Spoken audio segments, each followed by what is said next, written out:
Je vous présente aujourd'hui un conte oublié de la grande écrivaine Anne Hébert.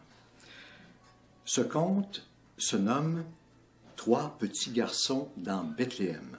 Il s'agit d'un conte de Noël d'inspiration religieuse qu'Anne Hébert a écrit en 1937.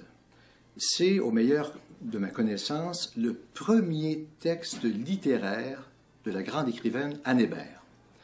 Ce texte a été publié dans la revue Canada français, une publication de l'Université Laval en décembre 1937. Et j'ai ici un exemplaire assez rare de ce conte de Noël de Madame Hébert. On voit donc Anne Hébert, trois petits garçons dans Bethléem, et ce qui est intéressant, c'est que Madame Hébert a dédicacé ce conte de Noël à mon cher Jean. Et c'est écrit, bon, joyeux Noël et bonne année, et c'est signé ta petite sœur Anne.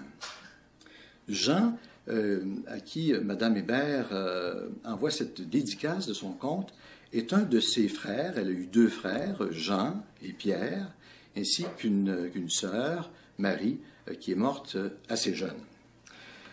On voit que Madame Hébert est assez fière de ce conte parce qu'elle en a destiné quelques exemplaires à des membres de sa famille ou à des proches. Tirons de l'oubli ce beau conte de Noël de la grande écrivaine Anne Hébert. Écoutons Madame France Clavette du Théâtre des Deux Masques.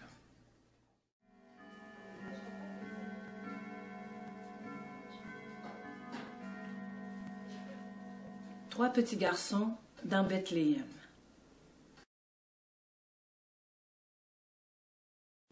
Ils étaient trois petits garçons en cette nuit de Noël, trois petits garçons dans Bethléem. Trois petits garçons qui dormaient, couchés en boule sur la paille d'un grenier. Tout à coup, une grande clarté envahit leur refuge.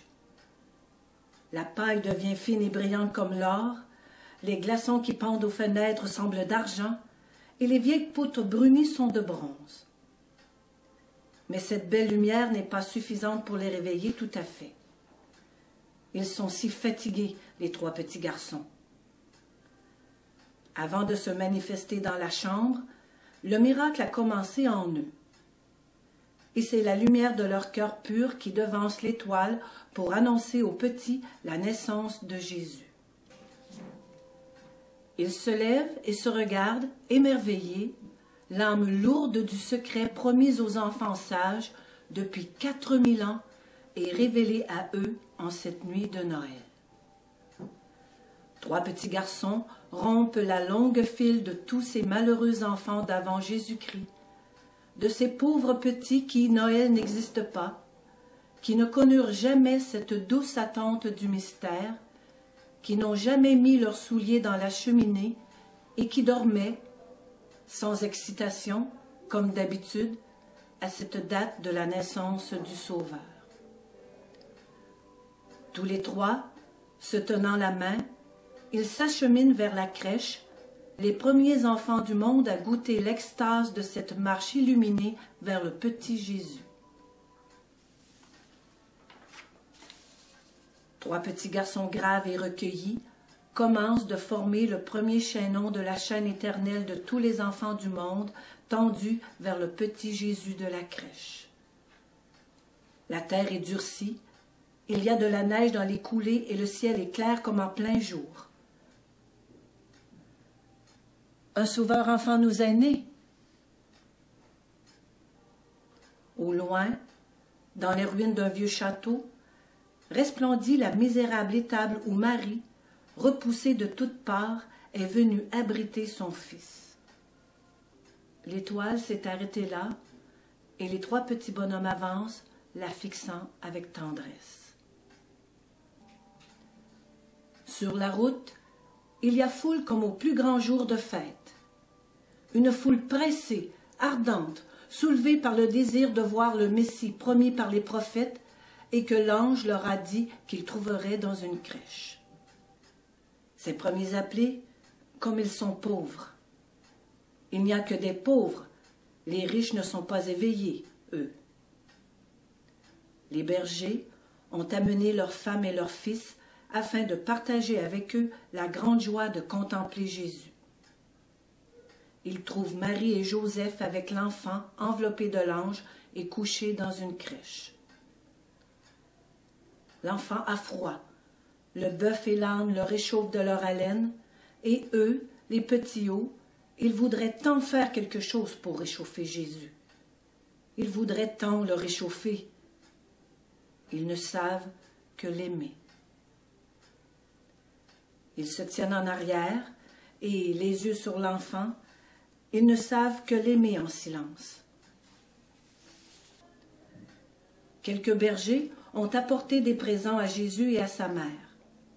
Un agneau, une colombe.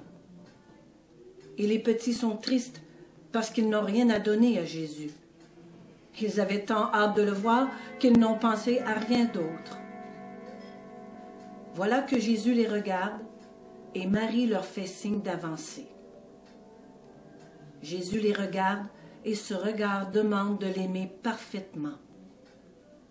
Les enfants répondent oui et ouvrent leur cœur tout grand. Ils n'ont rien à donner que leur cœur, et Jésus le prend.